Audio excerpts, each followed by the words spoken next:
সরকার যায় সরকার আসে, পরিস্থিতির তেমন কোনো পরিবর্তন হয় না। শেখ হাসিনার শাসনামলে এখানে একের পর এক আমলাকে নিয়োগ দেওয়া হতো। বর্তমান সরকারও ঠিক আগের মতোই একই পথে হাঁটছে বলে মনে করেন অনেকে। এমন একজনকে ব্যবস্থাপনা পরিচালক ও প্রধান নির্বাহী কর্মকর্তা হিসেবে নিয়োগ দেওয়া হয়েছে যার এভিয়েশন সেক্টরে কাজের কোনো অভিজ্ঞতা নেই। পৃথিবীর সব দেশে এয়ারলাইন্স পরিচালনার ক্ষেত্রে গুরুত্ব দেওয়া হয় অভিজ্ঞতাকে, কিন্তু বিমান বাংলাদেশ এয়ারলাইন্স চলছে ঠিক উল্টো পথে। সব রাজনৈতিক দলই নির্বাচনে ওয়াদা করে ক্ষমতায় গেলে বিমানকে পেশাদারির সাথে পরিচালনা করবে, কিন্তু সরকার গঠনের পরে সেই প্রতিশ্রুতি আর আলোর মুখ দেখে না।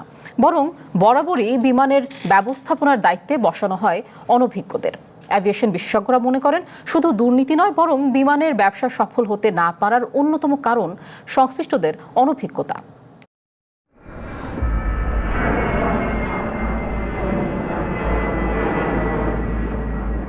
বিমান বাংলাদেশ এয়ারলাইন্স বাংলাদেশের রাষ্ট্রীয় পতাকাবাহী সংস্থা।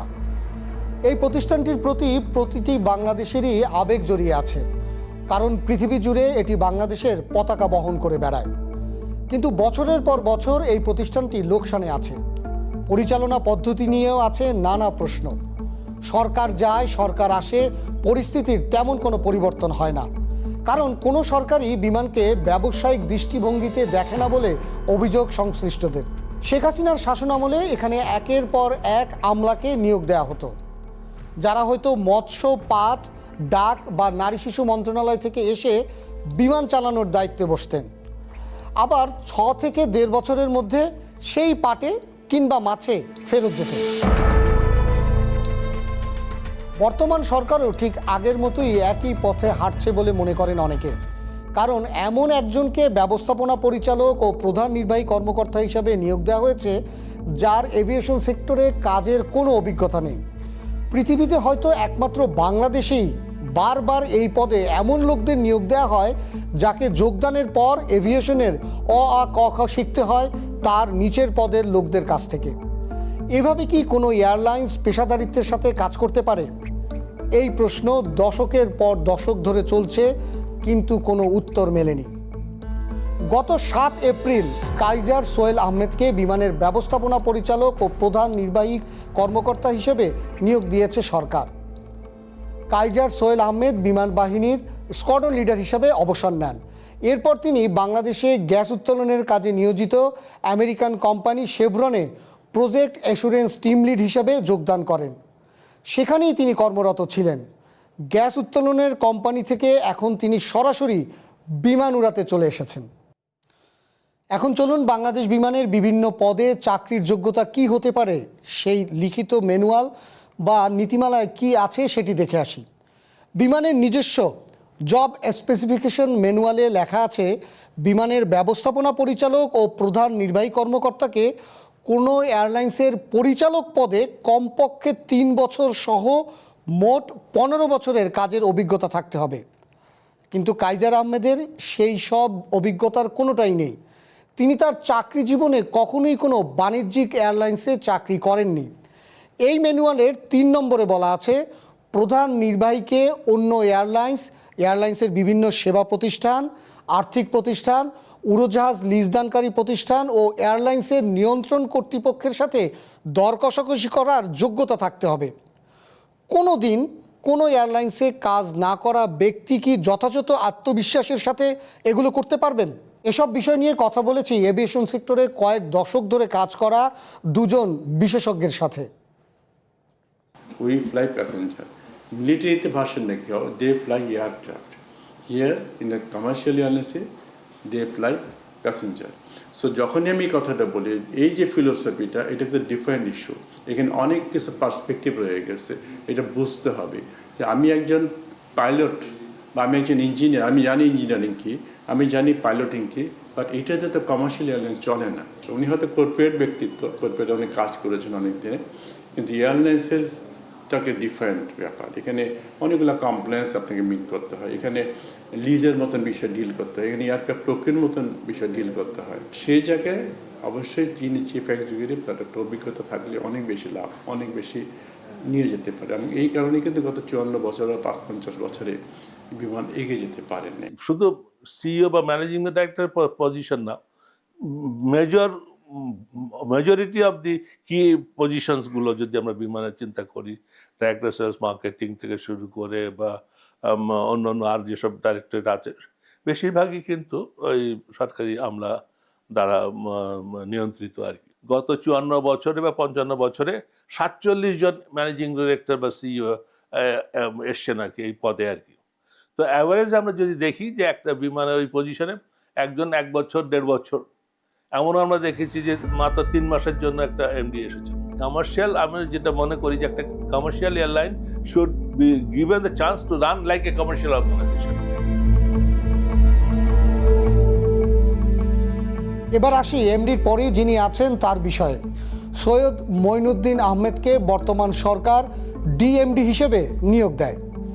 এই নিয়োগের আগে তিনি বিমান বাংলাদেশ এয়ারলাইন্সের অ্যাসিস্ট্যান্ট ম্যানেজার হিসেবে 2007 সালে স্বেচ্ছায় অবসরে গিয়েছিলেন। তারপর কোনো এয়ারলাইন্সে কাজ করেননি।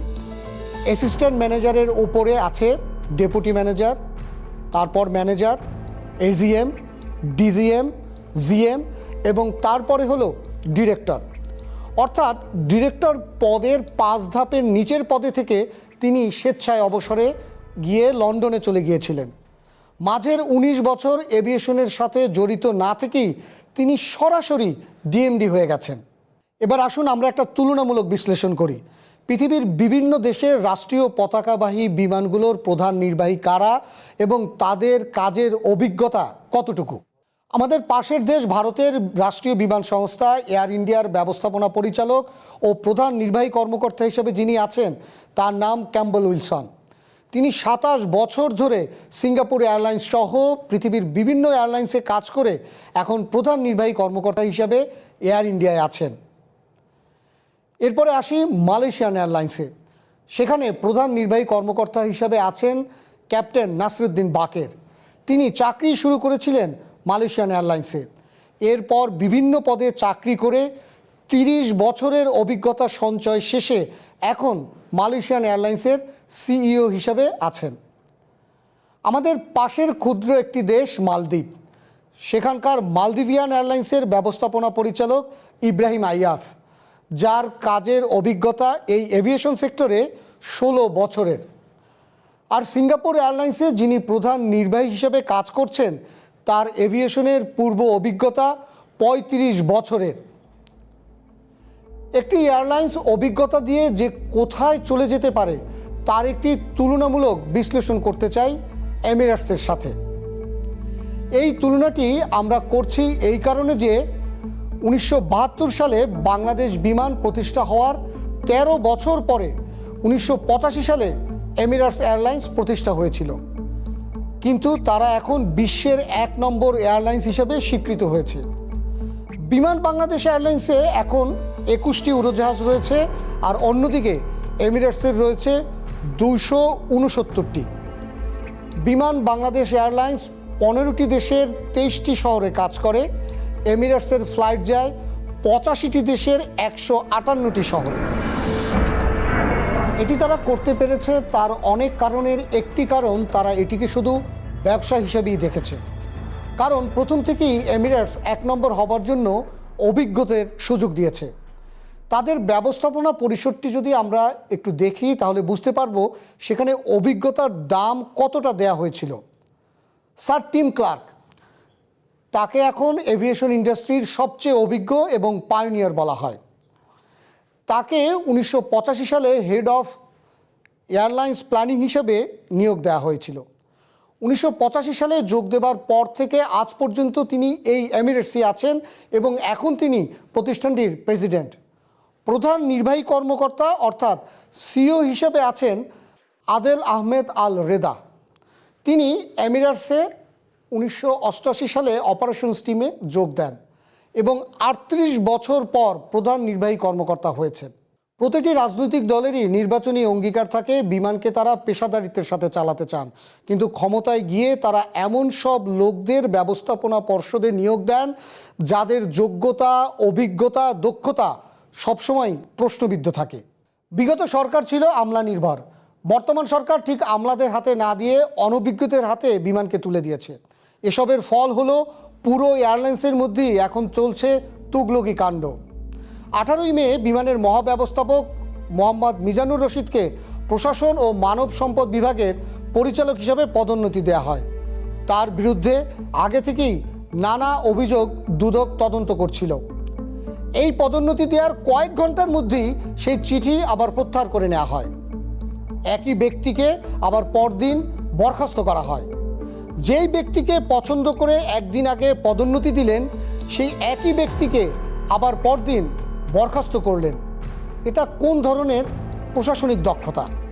প্রশ্ন হলো, এ ধরনের অভিজ্ঞতাহীন ম্যানেজমেন্ট দিয়ে একটি বড় এয়ারলাইন্স গড়ার স্বপ্ন কি বাস্তবায়ন করা সম্ভব?